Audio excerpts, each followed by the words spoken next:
A aula de hoje é uma aula muito abençoada. É a aula que vai falar sobre o nosso Senhor Jesus Cristo. Depois eu vou mandar para vocês a apostila para que vocês possam ter esse material, né? Se vocês quiserem também até os slides. Amém? Vamos orar? Amém. Amém. Senhor Jesus, nós te agradecemos, Pai, por essa manhã. Nós te louvamos pelo teu amor, pela tua graça. Muito obrigado, Senhor Jesus, por estar conosco nesse dia, por esse sol lindo, Pai amado, pelo fôlego de vida, pela saúde, por suprir todas as nossas necessidades, pelo nosso lar, pela nossa família. Nós te exaltamos e te glorificamos, Senhor. Em nome de Jesus, nós colocamos diante da tua presença a vida de cada aluno aqui, Senhor. A Andréia, Senhor, o Pedro, toda a sua família, Pai. Colocamos também a Sara, a Amanda, a Renata, o Gleidson, toda a sua família, em nome de Jesus. Apresentamos também a minha vida, Ana Lúcia, meu esposo, Pai. Venha cobrir com a tua graça, com a tua presença. Colocamos também diante do teu altar a vida da Ana Paula, a vida da Keila, a vida de todos aqueles que se batizaram. O Brian, a Emily, a Sabrina, que também falou que vai participar dessas aulas, Senhor. Ela não estará presente hoje, mas eu peço que sua graça venha sobre a vida dela. Em nome do Senhor Jesus Cristo, Senhor Deus, eu coloco todos esses que se batizaram diante do teu altar, Pai. O Miguel, a sua mãe, Senhor Deus. Nós te exaltamos por cada um deles, Pai. E te louvamos pela oportunidade de aprender sobre Jesus Cristo e as demais aulas que teremos durante esse tempo. Vem com a tua presença, vem com o teu amor, Pai. Cubra com a tua graça cada aluno e cada pessoa que vai assistir esse vídeo. Nós te glorificamos em nome de Jesus, Pai. Amém. Amém. Amém. Certa vez, Jesus disse: quem vocês dizem que eu sou? Lucas 9, 20. Responda em um papel quem Jesus Cristo é para vocês. Vocês já anotaram? Sim. Conseguiu? Pedro, Andréia? Também consegui. Sim. Ok. Então, quem é Jesus Cristo? Vamos abrir lá o texto? Lucas 9.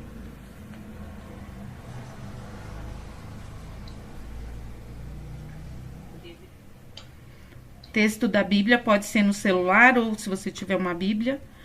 Lucas 9, versículo 20.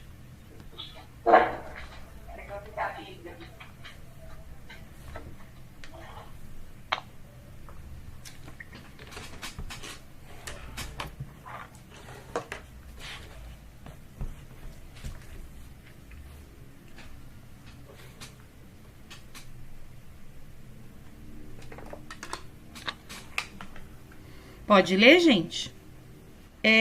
Abram lá, Lucas 9. Vamos ler a partir do verso 18, tá? A Bíblia, a palavra de Deus, livro de Lucas, capítulo 9, diz assim: certa ocasião estava Jesus orando em particular, e com ele estavam seus discípulos. Então lhes indagou: quem as multidões afirma que sou eu? Ao que eles replicaram: alguns comentam que és João Batista, outros Elias, e ainda outros afirmam que és um profeta do passado que ressuscitou. Mas vós, inquiriu Jesus, quem disseis que eu sou? Então Pedro tomou a palavra e declarou: és o Cristo de Deus. Amém? Olha só, que palavra linda que Pedro declarou. Ele declarou que Jesus Cristo era, aquele que estava na frente dele, era o Messias. O Messias que já havia sido prometido no Velho Testamento. Aquele que iria dar o caminho para Deus, aquele que iria trazer um novo reino. Então, Pedro olhou para Jesus e declarou que ele era o Messias. Amém? Então diz assim: no Velho Testamento, os judeus receberam várias notícias de que viria um Salvador. Lá em Zacarias 9:9 diz: alegra-te muito, ó filha de Sião, exulta, ó filha de Jerusalém. Eis que vem a ti o teu rei, ele é justo e traz a salvação, ele é humilde e vem montado sobre um jumento, sobre um jumentinho, filho de jumenta. Os pastores também, quando estavam na época do nascimento de Jesus, receberam uma grande notícia. Todavia o anjo lhes revelou: não temais, eis que vos trago boas notícias de grande alegria, e que são para todas as pessoas. Hoje, na cidade de Davi, vos nasceu o Salvador, que é o Messias, o Senhor. Lucas 2, 10 ao 11. Então, nós temos aí diversos textos, né? A gente tem, por exemplo, em Isaías 53, onde já anunciava que Jesus Cristo iria vir, que ele era esse Messias. Isaías 53, versículo 3, diz assim: pelo contrário, foi desprezado e rejeitado pelos homens, viveu como homem de dores, experimentou todo o sofrimento, caminhou como alguém de quem os seus semelhantes escondem o rosto. Foi menosprezado e nós não demos à sua pessoa importância alguma. No entanto, suas dores eram as nossas próprias enfermidades, que ele carregava em seu ser. Sobre o seu corpo levou todas as doenças. Contudo, nós julgamos culpado e castigado por Deus, pela mão de Deus, ferido e torturado. Mas, de fato, ele foi transpassado por causa das nossas próprias culpas e transgressões, foi esmagado por conta das nossas iniquidades. O castigo que nos propiciou a paz caiu tudo sobre ele, e mediante suas feridas fomos curados. Em verdade, todos nós, tal como ovelhas perdidas, andávamos errantes, cada ser humano tomou o seu próprio caminho. Yahvé fez cair sobre ele a iniquidade de todos nós. Ele foi maltratado, humilhado, torturado, contudo não abriu a sua boca. Agiu como um cordeiro levado ao matadouro, como uma ovelha que permanece muda na presença dos seus tosqueadores. Ele não expressou nenhuma palavra. Então, esse texto de Isaías foi escrito muito antes da vinda do Senhor Jesus Cristo. E uma vez que esse texto foi escrito, parece como se ele tivesse escrito na época que Jesus morreu. Porque ele veio trazendo uma profecia muito forte desse Salvador. Nós aceitamos esse Salvador, reconhecemos ele como nosso Messias. Ele tomou as nossas dores. Amém? Compartilhar uma outra coisa para você. Em João 3,16... é um versículo que é importante todos terem decorado. Alguém de vocês sabem esse versículo de cor? Não. Não? É um versículo muito tradicional da igreja. Então vamos abrir lá.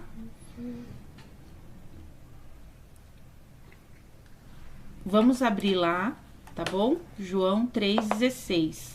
Porque Deus amou o mundo de tal maneira deu seu filho unigênito para que todo aquele que nele crê não pereça, mas tenha vida eterna. Então Deus amou o mundo de tal maneira. Olha o amor que Deus tem por você. Para que todo aquele que nele crê, ou seja, para aqueles como nós que cremos, não pereça, mas tenhamos a vida eterna. Amém?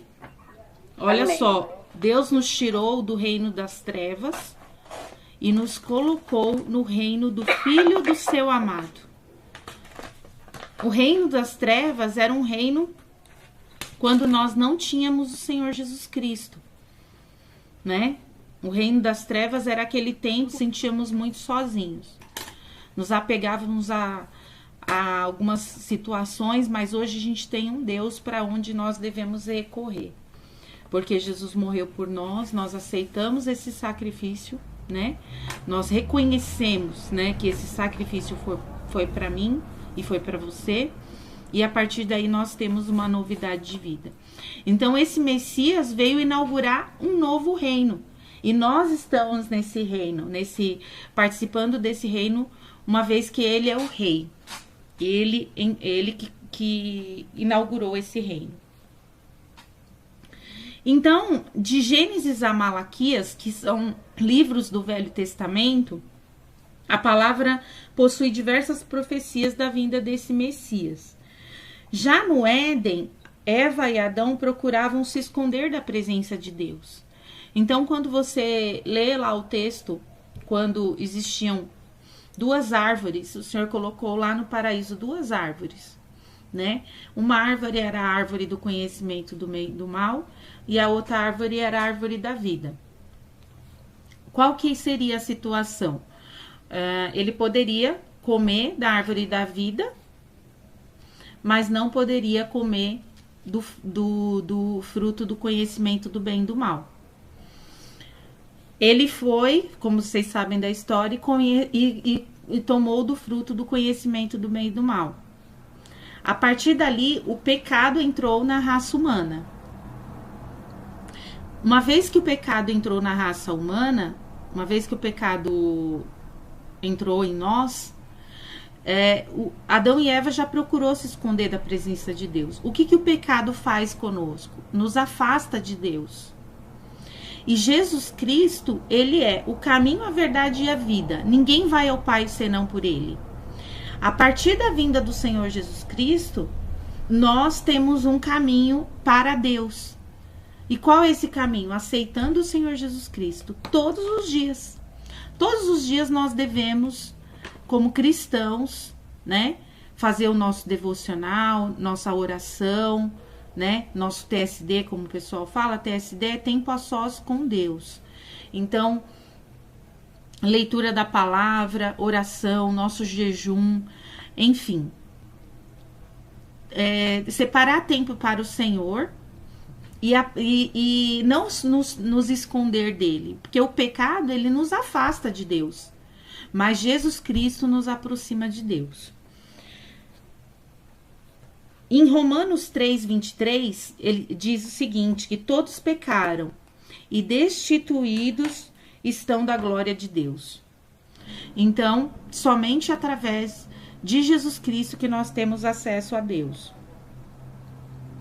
O povo, ele sempre é inclinado a duas coisas que o Senhor não gosta, que é idolatria e desobediência. E a gente tem diversos exemplos na palavra do Senhor, como Caim e Abel, o dilúvio, né? Lembra lá no dilúvio, antes do dilúvio acontecer, a cidade já estava totalmente corrupta com pecado.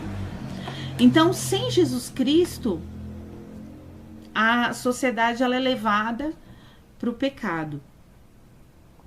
Ela é levada para a idolatria, tá? Moisés foi usado para levar o povo de Israel a seguir o Deus verdadeiro. A caminho da terra prometida foi enviado as leis. Por que Deus manda as leis? Vamos lá, agora vou pôr o slide de novo na tela aqui para vocês.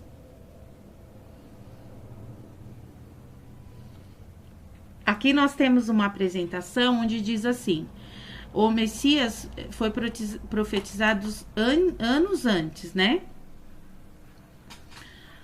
Uma profecia. O Messias esmagaria Satanás, lá em Gênesis 3:15. Então, logo que o homem pecou, houve aquela profecia.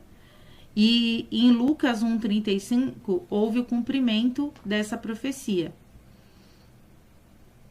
Depois nós temos que ele seria descendente de Davi. E lá em Mateus nós temos a genealogia de Jesus. Temos também o sofrimento de Jesus que a gente leu, que ele levou os nossos pecados. Em 1 Pedro 2, 24 e 25, nós temos a confirmação de que Jesus Cristo fez isso. Então, na época de Moisés, né, no Velho Testamento, Deus entregou a lei. Ela entregou a lei para que o homem soubesse o que era certo e o que é errado. Então, nós temos a lei moral, que é os 10 mandamentos. Temos a lei civil, que é lei contra assassinato, acerca de propriedade, falsos testemunhos, injustiça social. E temos a lei cerimonial. Essa lei, ela foi destinada, no caso, para o culto ao Senhor, no tabernáculo. Deus, ele estabelece parâmetro para estar na presença dele por meio de adoração e da expiação do pecado e do relacionamento com ele. Era o caminho para a busca da presença de Deus por meio de sacrifícios. O cordeiro que antecipavam a obra de Cristo, que justifica e santifica o homem. Então, o que acontece, irmãos? Deus, ele permitiu com que o homem soubesse o que era pecado e o que não era pecado. Então, olha só, o Senhor, ele foi e mostrou, através da sua lei, o que era certo e o que era errado. Amém? E para que as pessoas pudessem se aproximar dele, ele trouxe também a lei cerimonial, que seriam as ordenanças a respeito do tabernáculo, a respeito do culto ao Senhor. Porque até para cultuar o Senhor, nós devemos ter ordem e ter a organização que ele quer que nós venhamos fazer. Essa lei cerimonial do tabernáculo, ele já mostrou uma figura, um tipo que a gente chama de que seria através de sangue que nós iríamos ter acesso a Deus. No caso aqui, através de Jesus Cristo, que ele é o cordeiro que tira o pecado do mundo. Ele que justifica e santifica o homem. Então, Jesus é o Messias prometido e por meio dele nós temos uma consciência limpa como adorador, a redenção, a aproximação de Deus, né? Redenção significa aproximação de Deus. A santificação para servirmos ao Deus vivo. Ele nos deu uma aliança, uma herança onde fomos absolvidos de pena. E tudo isso está lá em Hebreus, se você puder abrir, Hebreus 9 e 10. Ora, a primeira aliança possuía ordenanças para adoração e também um tabernáculo terreno, pois foi levantada uma tenda, em cuja parte da frente, conhecida como lugar santo, estava o candelabro, a mesa, os pães da proposição. Mais atrás do segundo véu havia chamado Santo dos Santos, onde se posicionava um altar de ouro puro para incenso e a arca da aliança, também toda revestida de ouro. Nessa arca estava o vaso de ouro contendo o maná, a vara de Arão que floresceu e as tábuas da aliança. Acima da arca ficavam os querubins da glória, que com sua sombra cobriam a tampa da arca o propiciatório. Contudo, não é nosso propósito detalhar isso agora. E aí a gente vai lá no verso 11, diz assim: quando Cristo chegou como do sumo sacerdote dos benefícios que estavam por vir, ele mesmo adentrou o maior e mais perfeito tabernáculo, não construído por mãos humanas, isso é, não pertencente a esta criação, não por intermédio de sangue e bodes e novilhos, porém mediante seu próprio sangue. Ele entrou no Santo dos Santos de uma vez por todas, conquistando a eterna redenção. Então, isto, no lugar de toda aquela, daqueles animais, do cordeiro, ele conquistou essa aproximação de Deus. Porque Deus, ele permitiu que antes fosse feito o sacrifício com animais, porque o Messias não tinha vindo ainda. E foi uma forma que, através do sangue, fosse pago o preço do pecado. Porque o salário do pecado é a morte. Vocês estão me entendendo, gente? Amém? Sim. Amém. Amém. Então, o salário do pecado é a morte. Então, antes da vinda do Senhor Jesus Cristo, era necessário que fosse por forma cerimonial, a aproximação do homem vinha através da morte de animais. Hoje, nós não temos mais essa forma, porque o Senhor Jesus Cristo veio, como a gente leu aqui em Hebreus, e morreu por nós, e nos aproximou diante dele. E ele também nos santifica e nos dá uma aliança, uma herança, e nós fomos absolvidos da pena, né? Depois, se você puder ler o texto todo, lá no versículo 20, fala assim: este é o sangue da aliança, o qual Deus ordenou para obedecerdes. Então, nós devemos, estando nessa aliança com ele, nós devemos obedecer ao Senhor, né? Por meio de Jesus temos a vida, porque o salário do pecado é a morte, mas o dom gratuito de Deus é a vida eterna por intermédio de Jesus Cristo, nosso Senhor. Está lá em Romanos 6, 23. E em João 14, 6, Jesus disse: eu sou o caminho, a verdade e a vida. Ninguém vem ao Pai senão por mim. Lê aqui que ele é Deus também. Jesus Cristo, ele é Deus. Amém? Então, nós temos aí a Trindade: Deus Pai, Deus Filho e Deus Espírito Santo. Mas como hoje nós estamos falando de Jesus Cristo, a gente vai focar para falar a respeito desse assunto. Aí vai ter uma aula só do Espírito Santo, amém? E outras aulas a gente vai falar de outros assuntos. Então hoje a gente vai falar de Jesus, que Jesus Cristo é Deus. Jesus é Deus, né? Em Isaías 9:6 diz assim: ele será chamado Deus Todo-Poderoso. Em Mateus 1:23 diz: ele será chamado de Emanuel, que significa Deus conosco. Em 1 João 5:20, o apóstolo chama de verdadeiro Deus. E em Tito 2:13, enquanto aguardamos a bendita esperança, a gloriosa manifestação de nosso grande Deus e Salvador, Jesus Cristo. Então, ele é descrito nas Escrituras como Deus, né? Ele é descrito nas Escrituras como Deus. Então, algo que a gente tem que falar a respeito dele ser Deus, deixa eu só anotar aqui. Eu gostaria que vocês comentassem situações aonde Jesus demonstrou sua autoridade, né? Demonstrou que ele era Deus quando estava aqui na Terra. A Ana estava falando aqui que quando ele curou, ele demonstrou ser Deus. Amém? Então, olha só, tantas situações que Jesus demonstrou ser Deus. Ele demonstrou ser Deus sobre a natureza, né? Essa natureza que nós conhecemos, né? O que é a natureza? O que faz parte da nossa natureza aqui, da natureza da Terra? Terra, mar, ar, vento, Animais, flores, verde. Isso mesmo. sol.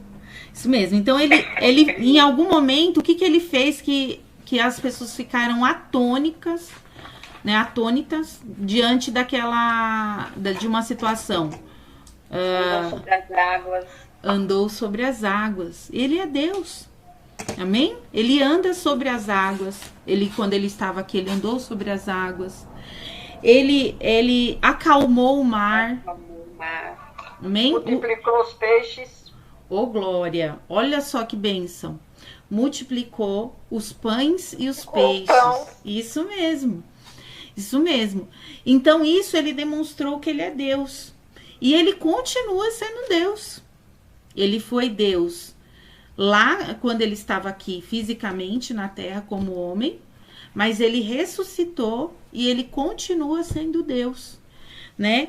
Ele foi também, ele demonstrou sua autoridade como Deus sobre os demônios. Quantos ali, quando a gente lê os evangelhos, né, que foram libertos? Temos ali, por exemplo, o endemoniado gadareno, onde ele estava sofrendo, né, diante daquela situação de demônios, né? E o Senhor permitiu, Jesus Cristo veio e expulsou aqueles demônios. Todas essas situações onde a gente vê na palavra de Deus, onde ele expulsou demônios, ele demonstrou a sua autoridade como Deus. Temos a cura também da sogra de Pedro, né? Ela estava com uma febre e ele foi lá e a curou. Olha só. Então, nós temos diversas curas. Temos curas... Cura de lepra. De lepra. Temos curas, assim, que a gente pode dizer, toda cura é maravilhosa. Mas, vamos dizer assim, uma febre, desde uma febre até um paralítico. Todo tipo de mazelas que existiam naquela época foram... multidões vinham atrás de Jesus Cristo para que fossem curadas. Foram libertos. Cego, isso, exatamente, cego, né? E teve algo também que ele fez muito maravilhoso, foi transformar a água em vinho. Nosso Jesus, ele é um Deus tão maravilhoso, que ele é um Deus tão lindo, que ele pode transformar qualquer situação. Amém? Amém. Ele transformou você, transformou a nossa vida, quando nós aceitamos o Senhor Jesus Cristo. Estamos em constante transformação, porque todos os dias nós estamos nos rendendo diante dos pés do Senhor. Mas ele transforma esse Deus maravilhoso, né? Ele tira um coração de pedra e coloca um coração de carne. E faz com que nós sejamos adoradores da sua presença e transformados pelo poder da palavra. Após a ressurreição, ele também demonstrou poder sobre a incredulidade, né? Ele, ao mesmo tempo que ele estava com um novo corpo, ele se alimentava ali com os discípulos. É algo que a gente não consegue entender como que é esse novo corpo, né? E um dia nós teremos um novo corpo quando a volta do Senhor Jesus Cristo. Amém? Amém. Então nós devemos enxergar esse Jesus Cristo como Deus. Primeiro, a gente enxerga que ele morreu por nós, mas nós não devemos estacionar nosso olhar somente, né? A gente nunca pode se esquecer da morte do Senhor Jesus Cristo, mas a gente não pode estacionar o nosso olhar somente naquele momento aonde aconteceu a morte, né? Ou seja, aquele homem que sofreu, em que foi humilhado, né? Em que foi pregado na cruz do Calvário. Não. Isso aconteceu ali porque ele se submeteu, ele deu a sua vida e tomou de volta, né? Porque ele é Deus, né? E a partir do momento desta aula, nós devemos enxergar o nosso Senhor Jesus Cristo, sim, como alguém que nos ama, né? Como nosso Deus, como nosso Messias, como nosso Salvador, mas alguém que tem toda a autoridade para nos dar paz, saúde, tirar a nossa incredulidade, transformar as situações da nossa vida, né? Somente através dele que nós temos acesso a Deus. Algo muito interessante que eu quero que vocês saibam é que o Espírito Santo, ele faz o papel de te convencer do pecado, da justiça e do juízo. Então, ele nos convence todos os dias quando nós pecamos. Esse é o papel do Espírito Santo, né? Ele nos capacita a ver Jesus, né? A enxergar Jesus, a enxergar que precisamos de Jesus. E Jesus Cristo nos leva a Deus. Olha só o papel da Trindade aí. O Espírito Santo nos leva a Jesus e Jesus nos leva a Deus. Amém? Amém. Deixa eu voltar aqui, eu já estou quase concluindo a aula.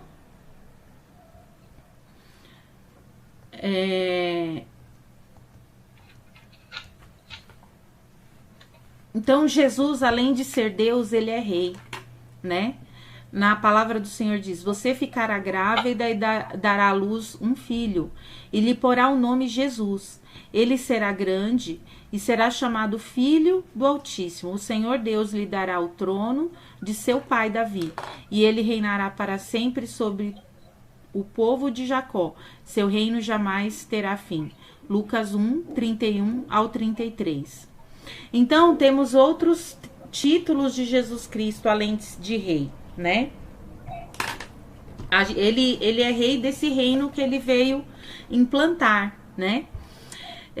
Mas temos outros títulos. Jesus, ele é criador, né? Lá em João 1, no 3 diz: todas as coisas foram feitas através dele, e sem ele nada do que existe teria sido feito. Então, ele é criador, ele é salvador, como a gente já mencionou, ele é juiz, ele é o grande eu sou, ele é o primeiro e o último, e ele perdoa pecados. Aqui nós temos esse versículo aqui, mas antes de ler esse versículo, eu gostaria de fazer um outro comentário para vocês.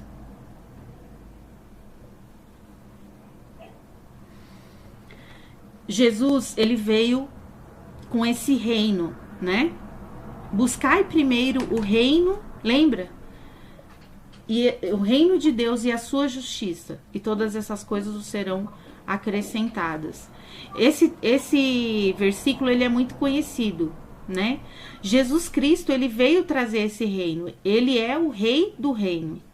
João Batista, ele disse assim: cumpriu-se o tempo e está chegando o reino de Deus. Arrependei-vos e crede no evangelho. João Batista foi o grande profeta da época de Jesus Cristo, e ele veio como fazendo anúncio para o Messias que haveria de vir. E ele, o que ele anunciava? Arrependimento, né?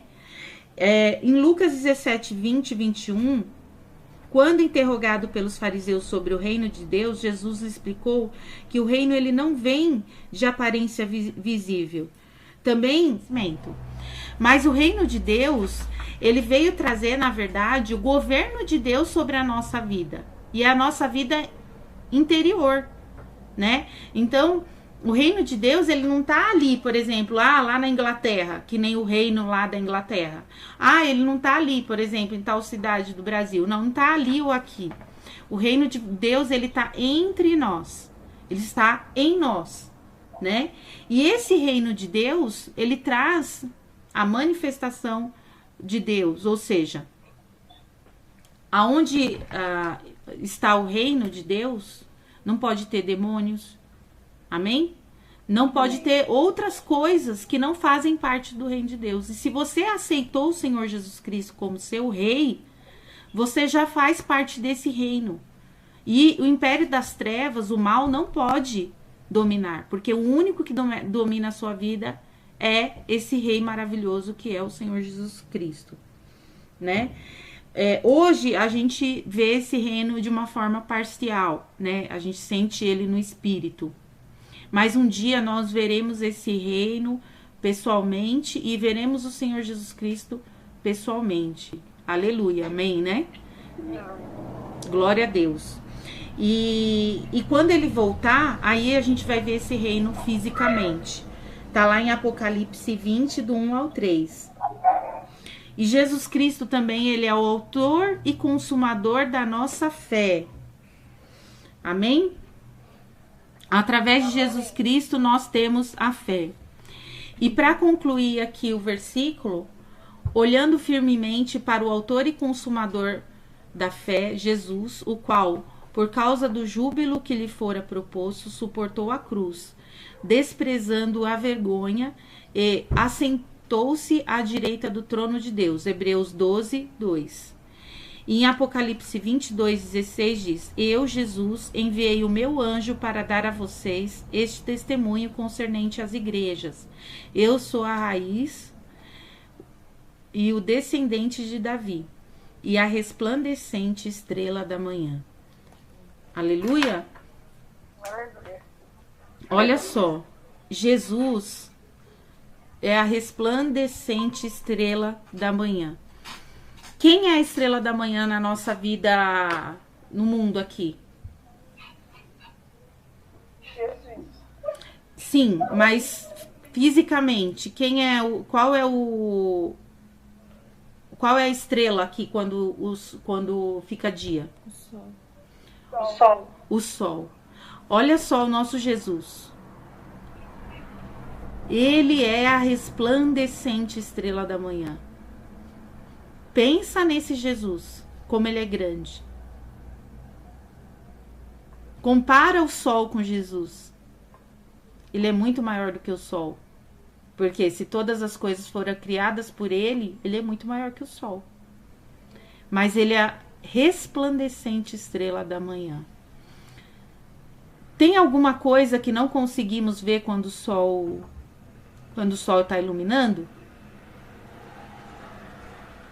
Não. O sol clareia tudo, né? Até para olhar o sol, a gente fica, né? A gente fica com a visão embaçada de tão iluminado que é. Assim é o Senhor Jesus Cristo. Amém? Amém. Ele ilumina os nossos caminhos. Então é isso, irmãos. Vocês querem fazer? Vamos orar, irmãos? Irmãs. Senhor Jesus, muito obrigado, Pai, por ser o nosso Deus, por ser o nosso Messias, por ser o nosso Rei, por ser o Senhor da nossa alma, o Senhor do nosso espírito, do nosso ser, do nosso corpo. Obrigado, Deus, pela tua presença maravilhosa, pela tua palavra. Em nome de Jesus, eu peço que a sua presença, o seu amor venha sobre cada um aqui. Que o Senhor possa dar um excelente final de semana, Pai. Nós te exaltamos e te glorificamos. Amém, Jesus. Amém. Glória a Deus. Glória a Deus. Gente, Deus abençoe. Amo vocês. Obrigado por ter vindo. Obrigado. Vocês são bênção.